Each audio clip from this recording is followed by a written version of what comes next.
Graça e paz, eu tenho uma palavra de Deus para você. Nós vamos aqui continuar o estudo do Evangelho da Graça de Deus. Estamos estudando o livro de Gálatas e vamos continuar aí nesse estudo do livro de Gálatas. Então veja bem, meus amados, eu peço a você que você vá até o final deste vídeo. Embora eu vá falando, eu queira hoje trazer uma forma mais de ensino do que de pregação. Então, bem pausado para que você entenda. E primeiro vamos explicar a diferença, que já até explicamos, mas enfatizar mais a respeito dos dois evangelhos, que é o evangelho da circuncisão, que esse foi dado aos judeus, e o evangelho da incircuncisão. Mas lá no final nós vamos falar o que realmente importa disso tudo. Olha só, vamos começar aqui, antes de entrar no capítulo 5 de Gálatas, nós vamos entrar aqui em Filipenses capítulo 1. Veja bem, como lemos nas mensagens passadas, nós somos ministros de um novo testamento. Não da letra, porque a letra mata, mas o espírito vivifica.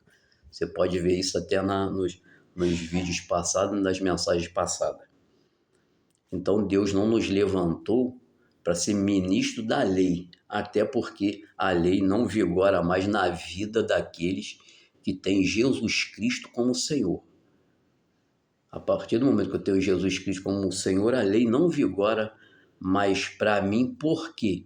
Porque Cristo já cumpriu a lei no meu lugar. Diz aqui em 1 de Filipenses 1, capítulo 1, versículo 15, diz assim: verdade é que também alguns pregam a Cristo por inveja e porfia, mas outros de boa mente. Então não é todo mundo que prega o evangelho do Senhor Jesus preocupado com as pessoas. Uns pregam por causa de contenda, outros pregam por outros interesses, por dinheiro, por status e por aí afora. Aí no 16 diz: uns por amor, sabendo que fui posto para a defesa do evangelho. Olha o que Paulo está falando. Eu fui posto, fui levantado apóstolo para a defesa do evangelho. O que ele está falando?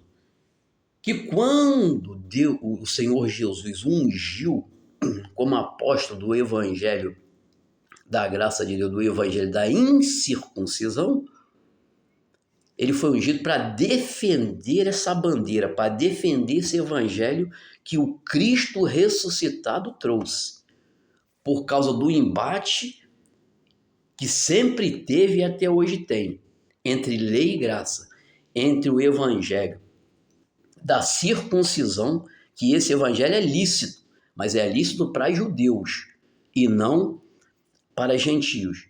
Então houve, e até hoje há,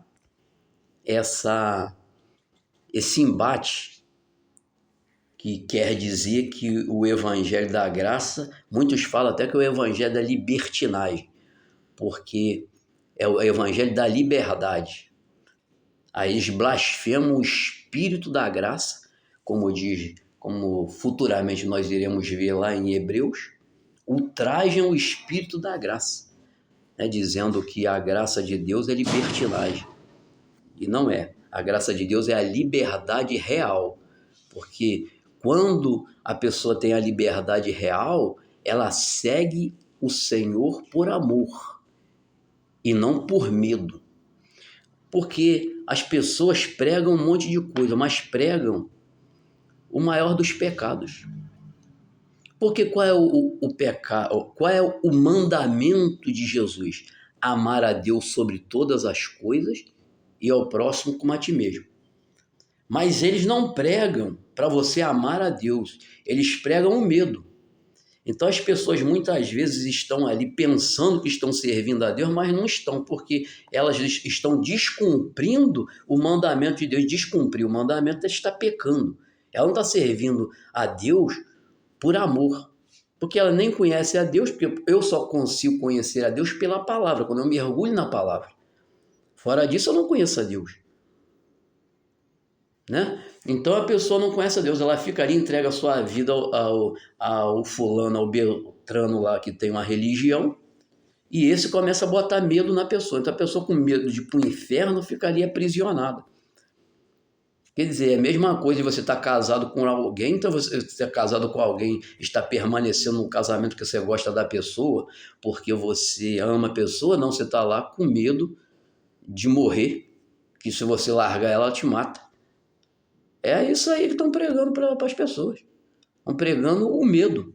E ninguém pode servir a Deus por medo.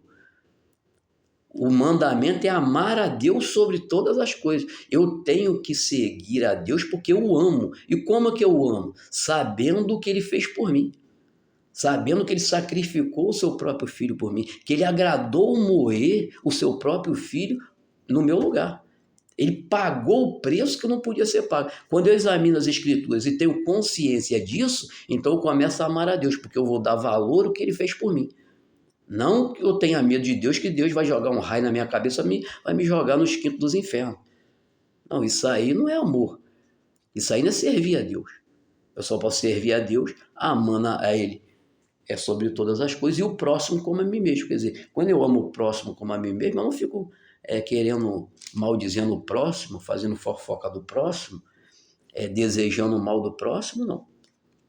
Então, se eu estou fazendo isso, não adianta nenhum desses preceitos religiosos que estão dizendo para que eu faça para agradar a Deus, como eu não estou agradando nenhum, porque agradar a Deus é amar a Deus sobre todas as coisas e o próximo a ti mesmo.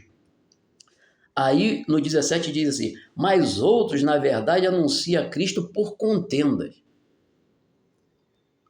não puramente, julgando acrescentar aflição às minhas prisões. Quer dizer, enquanto Paulo estava preso, eles queriam contaminar a igreja, né? Muitos desses aí da lei, né? Queriam contaminar a igreja do Senhor Jesus, que estava no Evangelho da Graça. Então você veja bem, nós fomos postos como discípulo de Jesus e codiscípulo de Paulo que sou, nós fomos postos para a defesa deste evangelho. Que evangelho que o Paulo está falando? O evangelho que ele foi feito ministro, apóstolo. O evangelho da graça de Deus, da incircuncisão, não da circuncisão. O evangelho da circuncisão, esse foi confiado a Pedro, o apóstolo Pedro. E o apóstolo Pedro estava pregando o evangelho errado? Não, porque aquele evangelho que ele pregava era para o judeu, ele pregava lá para os judeus. Só que os judeus tinham um monte de coisa, tinha circuncisão, eles eram circuncidados ao 8º dia de nascido, eles tinham um monte de regras, que isso já era histórico desde Moisés, entendeu? Eles não se misturavam com gentios, tanto que quando Jesus deu uma visão para o apóstolo Pedro, que descia um lençol do céu cheio de animais que era proibido aos judeus comerem, entre eles o porco, né? E aquela voz falava, ô Pedro, mata e come. O que Pedro falou? De forma nenhuma, nunca entrou animal impuro na minha boca. Aí aquela voz veio diversas vezes e depois no final falou, não chame de impuro o que eu santifiquei. Em outras palavras, quem manda sou eu. É impuro até enquanto eu falo que é impuro. A partir do momento que eu purifico, não é mais impuro. Porque o Senhor é que é o Deus. O Senhor é que manda. O Senhor, a palavra dele é que funciona. Mas ele estava preso o quê? Naquele evangelho da circuncisão, né? E ele era discípulo e apóstolo de Jesus. Só que não havia sido feito a transição já do Velho para o Novo Testamento, agora um Novo Testamento, uma nova aliança lavrada no sangue do Senhor Jesus, só que o judeu não tinha essa exata compreensão ainda naquela época. Entendeu, irmão?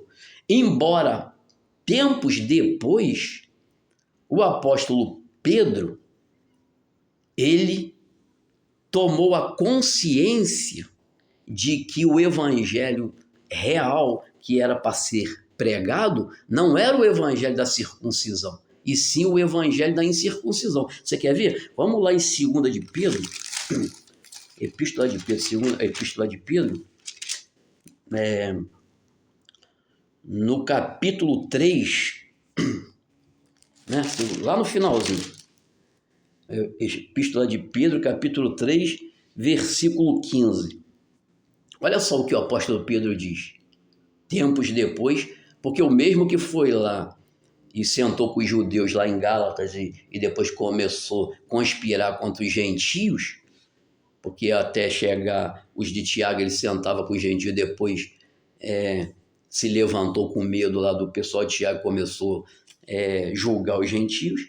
Olha só, tempos depois, como ele era um homem de Deus, o Espírito Santo o revelou a verdade. Olha só o que ele diz aqui em 2 de Pedro 3,15.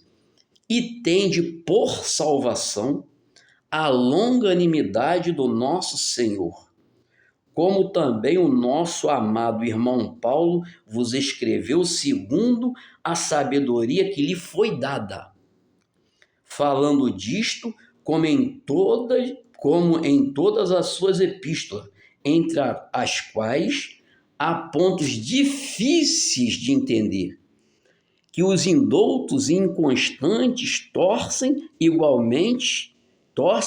igualmente as outras escrituras para a sua própria perdição.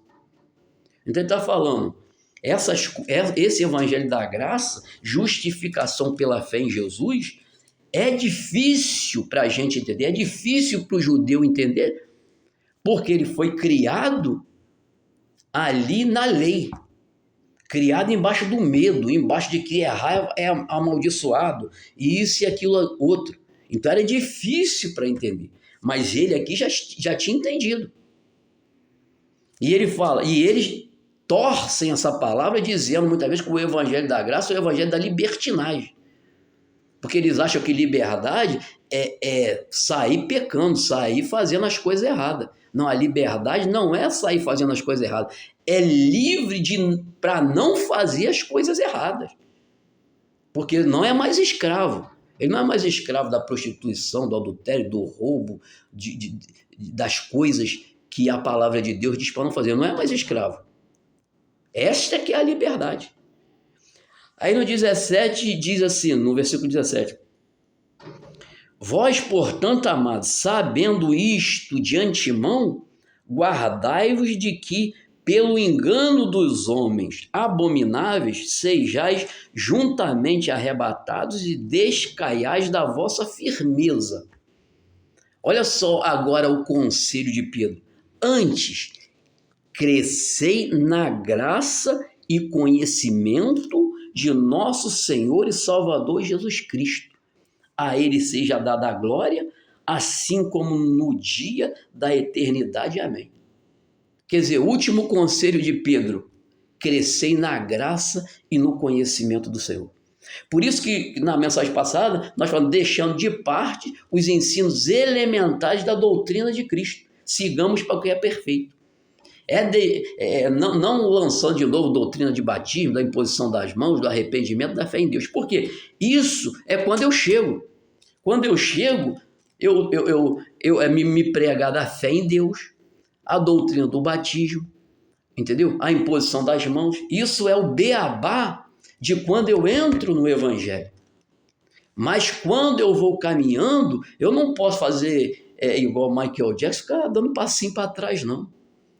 Eu tenho que seguir como Pedro disse, antes crescer na graça e conhecimento do nosso Senhor e Salvador Jesus Cristo. Eu tenho que crescer no conhecimento.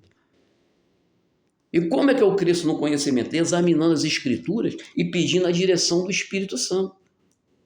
Não sendo guiado, não entregando a minha vida para qualquer um guiar, tenha ele o nome que for.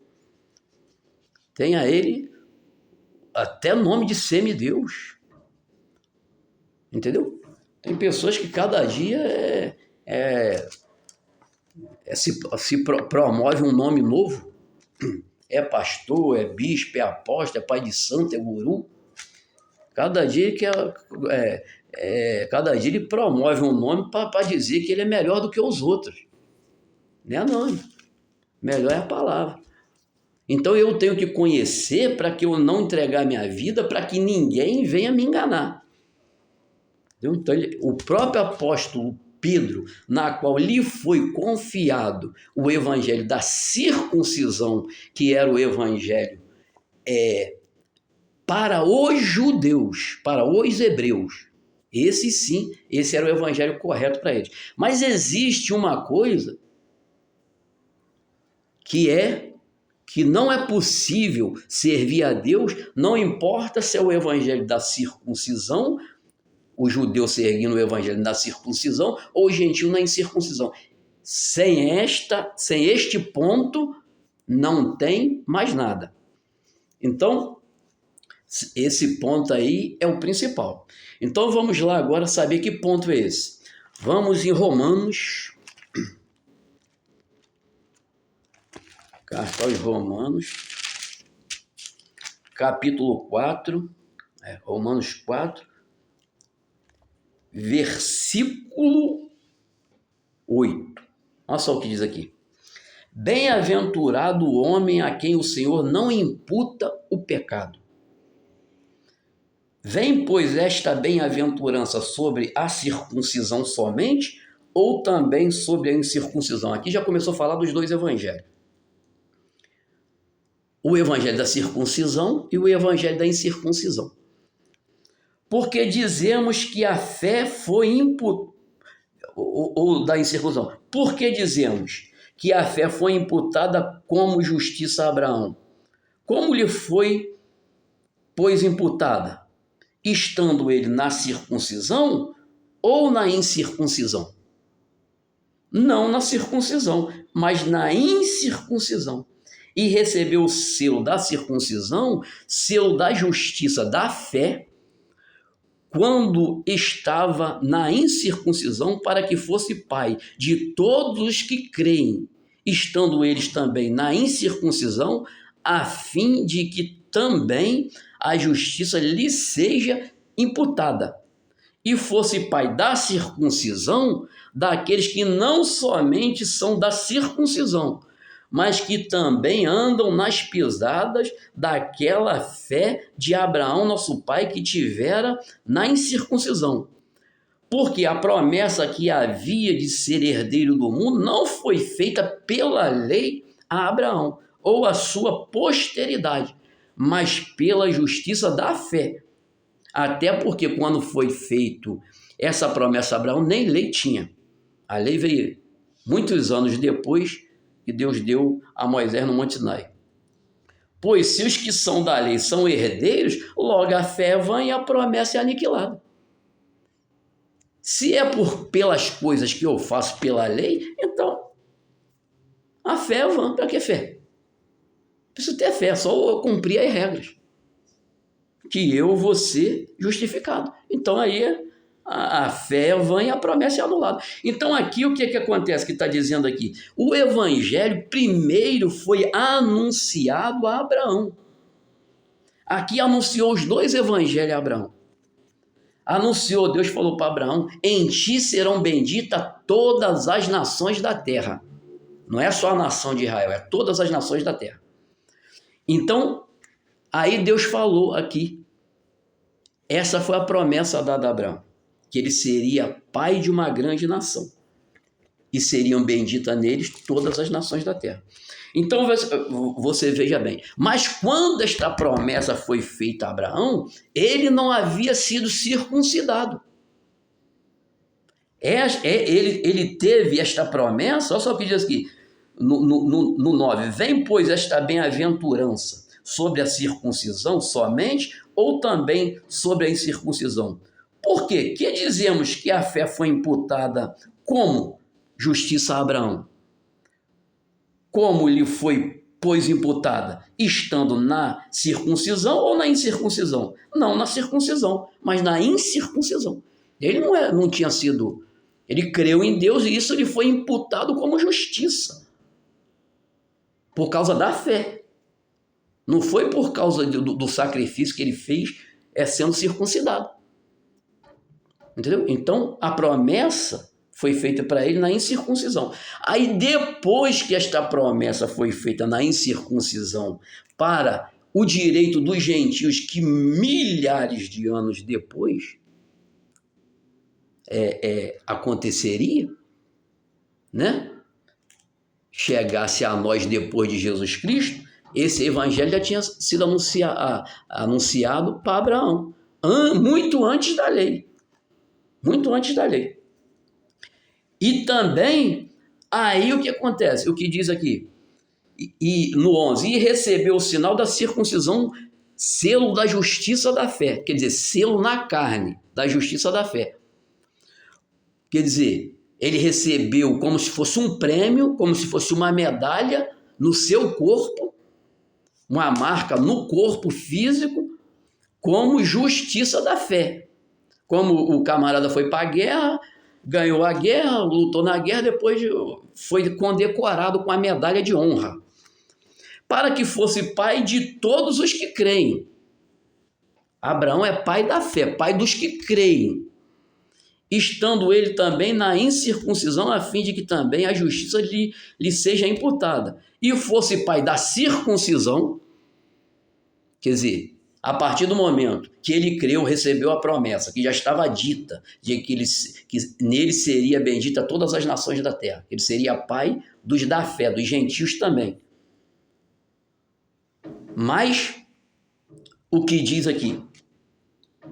Para que aí depois ele foi circuncidado, para também ser pai dos que foram circuncidados, que era a nação de Israel, que anos depois foi para a lei de Moisés a circuncisão. Me compreende? Então ali já foi dado nele os dois evangelhos. Só tem uma coisa que não pode fugir dos dois evangelhos, está escrito aqui. E fosse pai da circuncisão, no 12, daqueles que não somente são da circuncisão, mas que também andam nas pisadas daquela fé de Abraão, nosso pai, que tivera na incircuncisão. Quer dizer, a fé, ou na circuncisão ou na incircuncisão, tem que ter a fé. Se não tiver a fé, não adianta nada preceito religioso. Não adianta nada. Entendeu? O judeu tinha as suas maneiras lá de guardar o sábado, de não sentar com gentios, de não comer animais impuros, de fazer a circuncisão, mas fazia isto pela fé. Porque se não tiver a fé em Jesus Cristo, não adianta de nada. Porque Deus não aceita sacrifícios humanos. O sacrifício que Deus aceita é o sacrifício do seu Filho Jesus Cristo, sacrifício perfeito. Aí diz aqui no texto, porque a promessa de que havia de ser herdeiro do mundo não foi feita pela lei a Abraão ou a sua posteridade, mas pela justiça da fé. Quer dizer, diz que todas as nações da terra seriam benditas em Abraão pela justiça da fé, antes dele ser circuncidado, para representar os judeus que mais tarde iriam viver também este evangelho da circuncisão. A circuncisão é do judeu, não tem nada a ver com gentios, porque isso só foi estendido, o evangelho, o direito só foi estendido a partir do momento do sangue de Jesus. a partir do momento que Jesus cumpriu a lei em nosso lugar e aí estendeu para nós este direito. E de dois fez um só. Entendeu? De dois fez um só. Para você ver isso aqui, que a gente já passou por isso lá, mas vamos voltar aqui. Vamos lá de Gálatas. Olha só o que diz aqui. Quer dizer, o evangelho primeiro foi anunciado a Abraão, muitos anos até antes da lei. No 3 de Gálatas, que a gente até passou isso, mas talvez você não tenha pego, diz assim no capítulo 3 de Gálatas, versículo 7, sabei, pois, que os da fé são filhos de Abraão. Para ser filho de Abraão, tem que ser da fé. Entendeu? Não adianta ser da religião, não adianta se fiar em coisas religiosas, em preceitos humanos, em dogmas humanos. Tem que ter a fé em Jesus.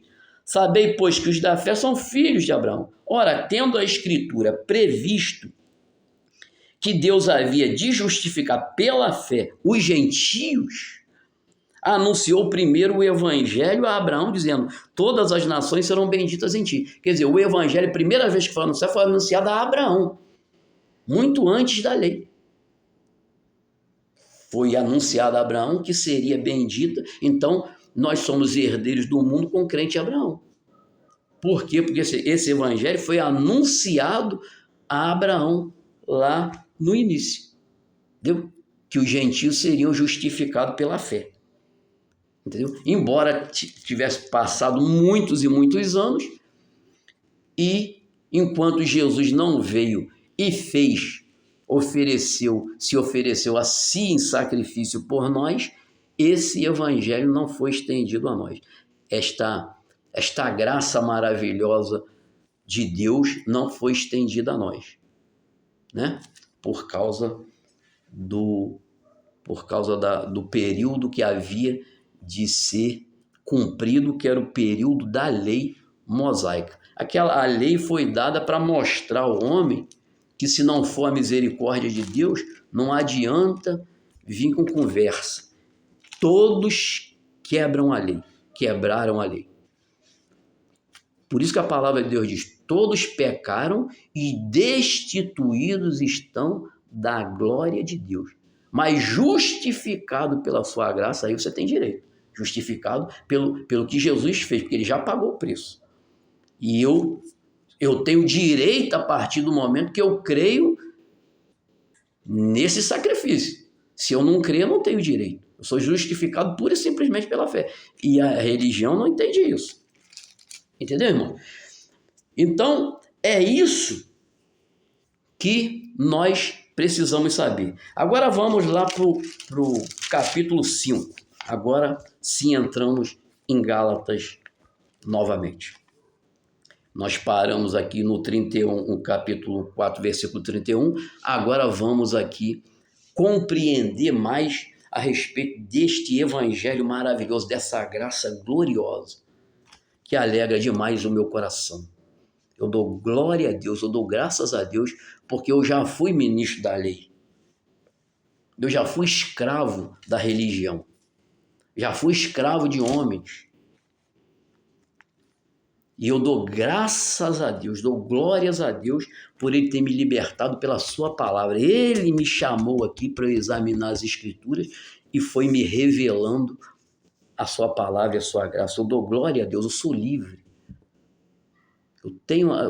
É maravilhoso ser livre, a liberdade é uma coisa maravilhosa. Então diz aqui no capítulo 5, versículo 1, estai, pois, firmes na liberdade com que Cristo nos libertou, e não torneis a meter-vos debaixo do jugo da servidão.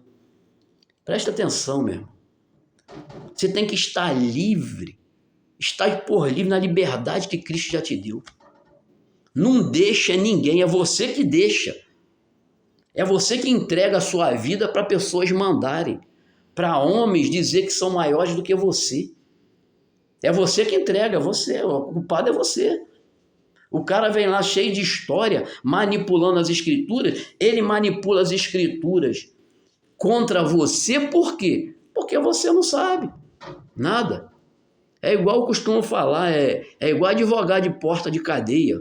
O advogado de porta de cadeia só fica ali para corromper o delegado e só sabe as coisas superficialmente. Quando vai para a justiça mesmo, tem que ser um advogado que tenha conhecimento real para soltar o cliente dele, que conheça a lei, as brechas da lei, as escritas, para achar a brecha e libertar o cliente dele, senão ele fica preso. Porque aquele advogado de porta de cadeia só sabe isso aí, as coisas artificialmente.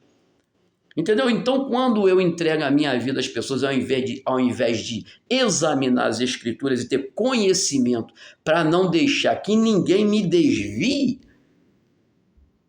então eu sou desviado por homens corrompidos de entendimento. Por isso que está escrito aqui, estai, pois, firmes, não arreda o seu pé,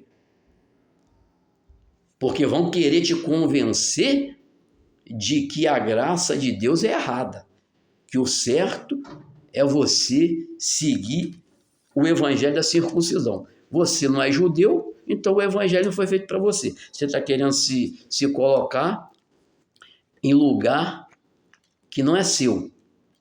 E você ainda está lutando contra Deus. Porque o Senhor Jesus estabeleceu agora uma nova diretriz, uma nova maneira de viver por causa do seu sacrifício. E ele é o que reina, ele é o rei dos reis. Ele é o que reina. Está me entendendo? Aí diz aqui no versículo 2, eis que eu, Paulo, vos digo, se vos deixardes circuncidar, Cristo nada vos aproveitará. Em Gálatas 2, os da lei estavam falando que o povo de Deus, que creu na graça do Senhor Jesus, no evangelho da graça, e não era circuncidado, eles não poderiam ser salvos de forma nenhuma se não circuncidassem. E Paulo está dizendo assim, ó, eu, Paulo, vos digo, se vos deixasse circuncidar, Cristo não te aproveita de nada. Você rejeitou o sacrifício de Jesus. Já era para você. Você deixou se circuncidar? Porque se você quer viver pela lei, você tem que guardar toda a lei. Não é só aquilo, não é só se circuncidar, não. Tem muita coisa para guardar que não é possível, ninguém guardou. E aí no 3, e de novo protesta todo homem que se deixar circuncidar, que está obrigado a guardar toda a lei. Quer dizer, está obrigado. Você vai ter que chegar diante de Deus santo. Não pode ter feito nada de errado. Porque você é obrigado a guardar toda a lei. Aí diz aqui no 4, separados estáis de Cristo, vós que vos justificais pela lei, da graça tendes caído. Quer dizer, se eu quero me justificar pela lei, eu não tenho mais nada a ver com graça. Eu deixei a graça, eu deixei o sacrifício de Jesus. O sacrifício, o sangue precioso que ele derramou, para mim não serve. Por quê? Não serve por quê? Porque eu que rejeitei. Eu falei, não, esse sacrifício aí não serve para mim, não. Eu tenho que fazer a minha parte. Porque esse sacrifício não serve para mim. Isso aí não é suficiente. É isso que está falando para Deus. Porque aí no 5, porque nós, pelo Espírito da fé, aguardamos a esperança da justiça.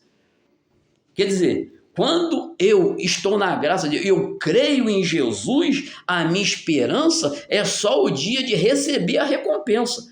Porque eu sei que a recompensa já é minha. Eu já criei em Jesus, eu já estou justificado nele, já estou justificado na sua graça, eu estou firme, como o apóstolo Paulo, estás firme na liberdade que Cristo me libertou. Eu estou livre, não tenho medo de mais nada não. Eu não sou mais escravo do medo não. Que uma hora eu tô salvo, outra hora eu estou perdido, uma hora eu sou de Deus, outra eu sou do diabo. Não. A minha vida está guardada nele. Está guardada em Cristo. Por quê? Por causa do meu bom proceder? Por causa das coisas que eu faço? Aí quando quando a gente fala isso, ele já vem, é libertinagem, pode fazer qualquer coisa que está tudo certo. Não é isso que a palavra de Deus fala. A palavra de Deus fala de que eu estou firme em Cristo, eu estou firme em Cristo, então o que acontece? A minha fé está guardada nele. E se eu errar? Como erro? E se você errar? Como erra? A minha vida continua guardada nele. Porque se eu estou na graça do Senhor Jesus, ele já pagou o preço por mim. Agora, eu não vivo errando, não vivo no erro, por quê? Porque se eu sou nascido de Deus, eu vou dar fruto daquilo que eu sou, da árvore que eu sou. Eu não posso dar um fruto de outra árvore que eu não sou. Se eu estou em Cristo, eu sou nova criatura e vou dar fruto de um novo nascimento. Então eu não vou dar um fruto artificial para mostrar que eu sou digno da vida eterna e da salvação, não. Ao contrário, eu dou frutos bons na minha vida porque eu fui recriado em Cristo e me tornei uma nova criatura. Então eu vou dar fruto digno de arrependimento daquilo que eu quero fazer para agradar a Deus. Entendeu? É por isso. Então nós temos que estar firme nessa graça de Deus, não deixando ninguém nos desviar para isso. Em qualquer momento que alguém queira impor a você andar segundo esta pessoa quer, quando você vê um ditador religioso, saiba que essa pessoa não tem nada a ver com Deus. Todo ditador não tem nada a ver com Deus. Veja bem, vamos lá em Colossenses. Vou mostrar isso aqui para você. Colossenses capítulo 1, versículo 13. Eu vou mostrar para você porque aqueles que querem impor sobre você uma ditadura, essas pessoas não têm nada a ver com Deus. Nada. Vou mostrar aqui para você. É no versículo 13. Olha só o que diz. Ele nos libertou do império das trevas e nos transportou para o reino do Filho do seu amor, em quem temos a redenção pelo seu sangue, a saber, a remissão dos pecados, o qual é a imagem do Deus invisível, o primogênito de toda a criação, porque nele foram criadas todas as coisas que há nos céus e na terra, visíveis e invisíveis, sejam tronos, sejam dominações, sejam principados, sejam potestades. Tudo foi criado por ele e para ele. E ele é antes de todas as coisas, e todas as coisas subsistem por ele. Então veja bem, olha só o que diz no 13. Ele nos libertou do império das trevas e nos transportou para o reino do Filho do seu amor. Imperador é nas trevas. Ditador é nas trevas. Alguém quer ditar ordem para você, quer ser um ditador na sua vida, quer ser um imperador, não tem nada a ver com Deus. Isso aí é império das trevas. Não é reino de Deus, não. O reino de Deus não há ditadura. Me compreende? O reino de Deus não tem ditador, não. É diferente. Você não saiu do império das trevas para o império do Filho do seu amor, não. Você saiu para o reino. Para o reino do Filho do seu amor. E você vai ver que esse reino, você também é rei. Não é para ninguém andar achando que é maior do que você e te sobrecarregar dizendo que você tem que obedecer ele porque ele é isso, ele é autoridade, ele é o chefão. Não, isso aí né, tem nada a ver com Deus. Isso é religião e império das trevas. Tá bem explicado aqui para você? Então vamos lá em João, para ficar melhor explicado. Em João, Evangelho de João, capítulo 16,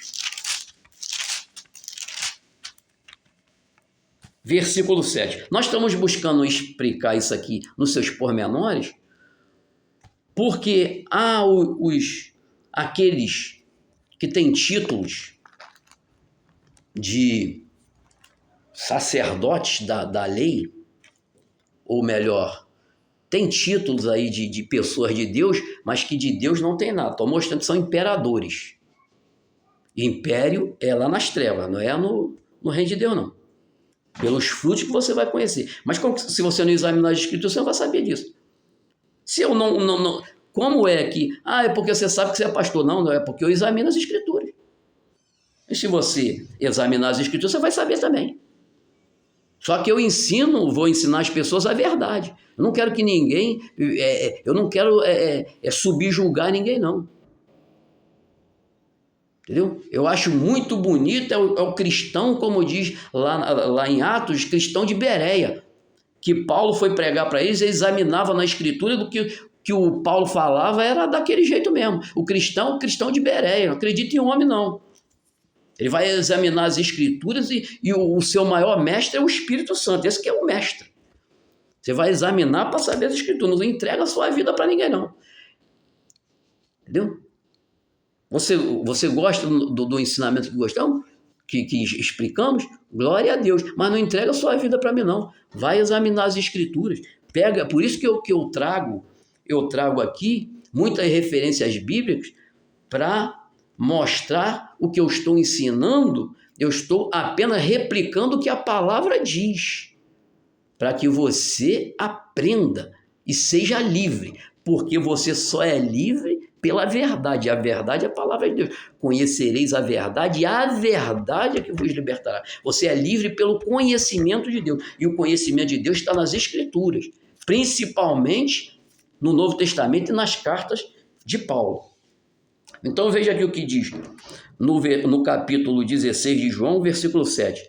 Todavia vos digo a verdade, que vos convém que eu vá, Jesus dizendo, porque se eu não for, o Consolador não virá a vós, mas se eu for, enviá-lo-ei. E quando ele vier, convencerá o mundo do pecado, da justiça e do juízo. Do pecado porque não crê em mim. Quer dizer, se você não crê em Jesus, você crê em religião, você está no pecado. Se você não ama a Deus sobre o próximo quanto mesmo, você está no pecado. Você não crê em Jesus. Do pecado, porque não crê em mim. Da justiça, porque eu vou para o meu Pai e não me vereis mais. E do juízo, porque já o príncipe deste mundo está julgado. Ainda tenho muito que vos dizer, mas vós não o podeis suportar agora. Mas quando vier aquele Espírito da verdade, ele vos guiará em toda a verdade, porque não falará de si mesmo, mas dirá tudo o que tiver ouvido e vos anunciará o que há de vir. Entendeu? É que o Espírito Santo vem. Mas eu quero que você se atente a esse versículo aqui. O versículo 8. E quando o Espírito Santo vier, convencerá o mundo do pecado e da justiça e do juízo. O Espírito Santo é convencedor, não é ditador. Mesmo na época da lei, você vê lá em Deuteronômio 28, que se eu não me engano, Deus fala, eu tenho que colocar diante de você dois caminhos. Dois caminhos eu tenho que colocar diante de você, a bênção e a maldição. Escolhe aí. Ó. É como você estivesse jogando na Mega Sena e alguém pegasse 2 bilhetes da Mega Sena lá e botasse na sua frente e falasse assim, olha só, você tem 2 bilhetes para comprar. Você quer ganhar aí na Mega Sena, ficar milionário, né? Então esse bilhete aqui está premiado. E esse aí você vai jogar fora o seu dinheiro porque não vai ganhar nada, vai ganhar esse. Você vai comprar qual bilhete? Então Deus é tão bom, é tão direcionador, que ele faz o quê? Ele botou o caminho e falou, ó, escolhe esse daqui, ó, o da bênção para você ser bem sucedido, para que dê tudo certo para você. E se você escolheu esse outro caminho, se você entrar por esse outro caminho, você está perdido. Você está perdido. Então, te mostra o caminho, ainda te diz por onde você deve seguir. Agora, aí a opção é sua. Para você ver, Deus que é todo poderoso podia pegar você pelo pescoço, eu pelo pescoço, e falar, você vai fazer o que eu quero, porque eu que mando, eu que te criei, eu que faço.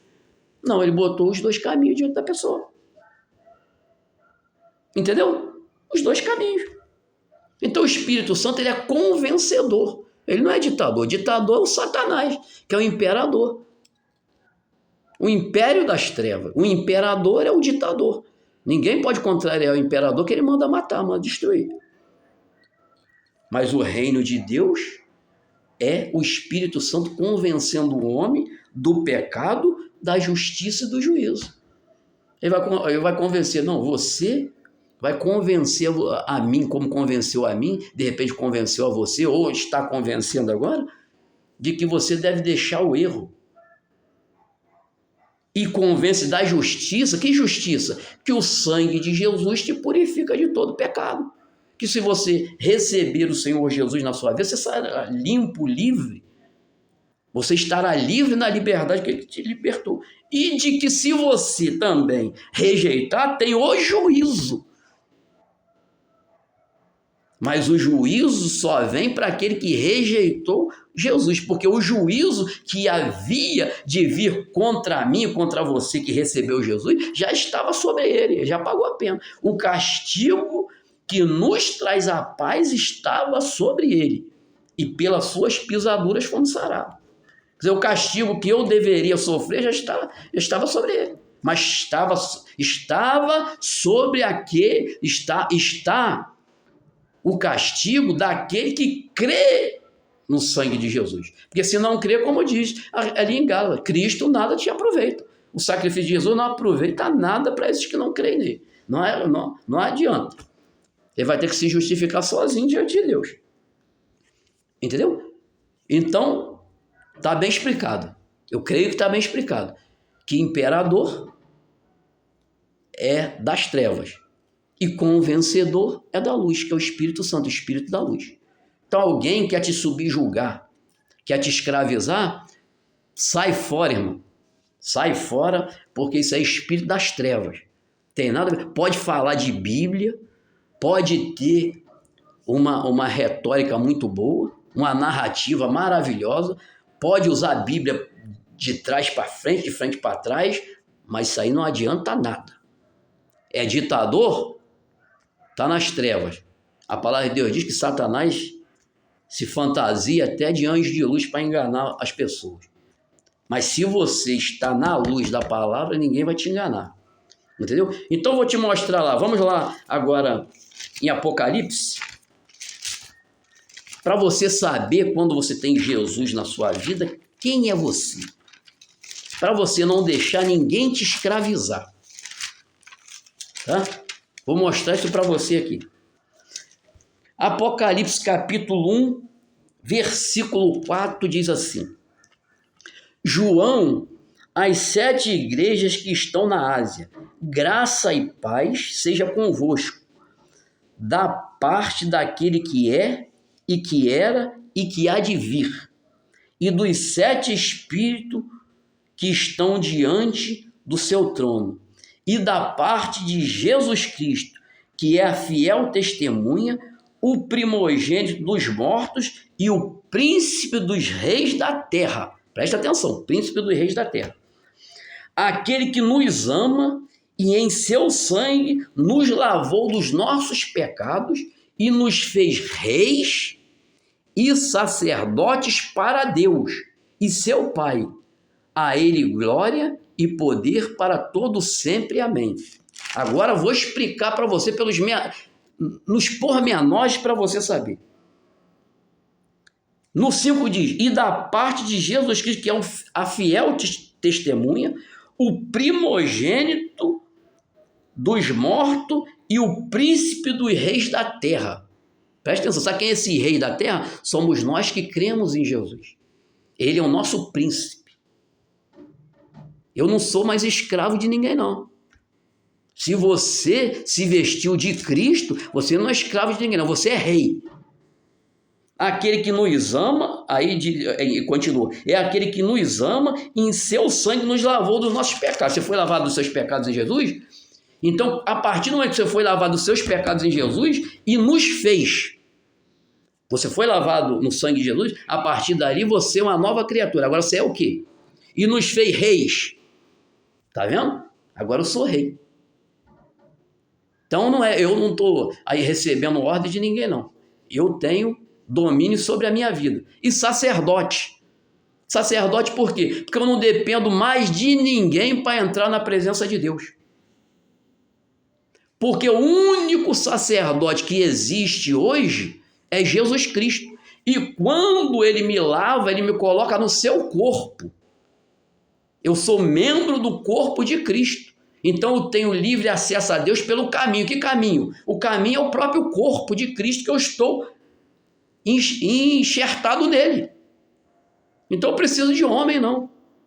Tem homem para mandar na minha vida, não. E nem eu quero mandar na vida de ninguém. Eu não mando na vida de ninguém. Muitos falam, você é um pastor diferente. Você abraça todo mundo, fala com todo mundo. Cansaram de falar isso para mim. É porque eu sei que eu não sou melhor do que ninguém, não. Eu sei que eu sou rei e sacerdote em Cristo, igual você é. Você é rei e sacerdote também. Mas você só é por meio de quê? Por meio do lavar regenerador do sangue de Jesus e da palavra. Então ele nos fez reis e sacerdotes para o Deus e Pai. Quem que fez? Rei e sacerdote. Jesus, por isso que está escrito, Jesus é o rei dos reis. Nós somos reis menores e ele é o nosso rei. Porque ele é o cabeça e nós somos os membros, somos o corpo de Jesus. Então ele é rei do rei, ele governa os outros reis. Porque no seu corpo, no meu corpo, quem governa? Quando eu faço assim com a mão, faço assim, antes saiu a ordem do cérebro. Então Jesus é o cabeça, é o cérebro, é ele que dá o comando no corpo. Entendeu? Então você tem que compreender isso. Eu estou trazendo de maneira bem esmiuçada para que você seja livre verdadeiramente e não se submeta à escravidão de homens desviados da verdade que não sabem nem mesmo o que estão pregando. Pregam coisas que nem compreendem. Isto a palavra de Deus diz. Então hoje, se você tem Jesus na sua vida, se você crê no Senhor Jesus, você não é qualquer pessoa. Você é rei e sacerdote. Porque para entrar no Velho Testamento, para entrar na presença de Deus, só o sacerdote uma vez por ano. Ainda levando o sacrifício de um animal. Pelos seus pecados e pelo pecado do povo. Uma vez por ano só que ele podia entrar no Santo dos Santos. Hoje nós já estamos na presença de Deus pelo corpo de Cristo, porque nós estamos enxertados, nós nos revestimos de Cristo. Entendeu? Então nós temos livre acesso à presença de Deus, porque nós somos sacerdotes. Por quê? Porque Cristo é sacerdote. O sacerdote eterno. Entendeu? Cristo é o sacerdote eterno. E porque estamos no corpo dele, ele é rei eterno e sacerdote eterno. E se nós estamos no corpo dele, então esse direito foi estendido para nós. Nós fomos também feitos em reis e sacerdotes. E nós reinaremos em vida por meio dele. Mas agora vou lá naquele ponto que eu falei para você, que ia falar para você exatamente o que interessa. Vamos voltar lá de novo em Gálatas. Gálatas capítulo 5.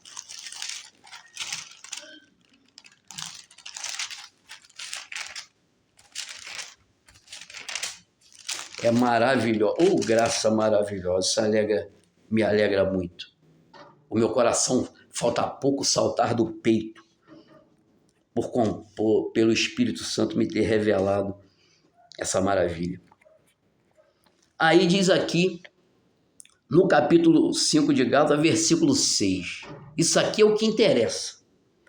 Porque em Jesus Cristo nem a circuncisão, nem a incircuncisão tem valor algum, mas sim a fé que opera pelo amor. Se a pessoa, se o judeu está seguindo pelo evangelho da circuncisão e o outro está seguindo pelo evangelho da incircuncisão, não tem valor nenhum. O valor que tem é a fé. A fé tem que ser comum tanto para o judeu como para o não judeu, como para o gentio. Tem que ser comum. E que fé é essa? A fé que opera pelo amor. Que fé que opera pelo amor? É a fé que eu tenho no sacrifício de Jesus, porque não tem amor maior do que alguém dar sua própria vida em favor dos seus amigos. É o que diz a palavra. Jesus deu a própria vida por nós. Então eu tenho que ter fé nesse amor. Eu tenho que ter fé nesta graça. É isso que importa. Se eu tiver fé nessa graça, eu estou garantido. E se não tiver, estou perdido. Que o Espírito Santo fale melhor em cada coração. Amém.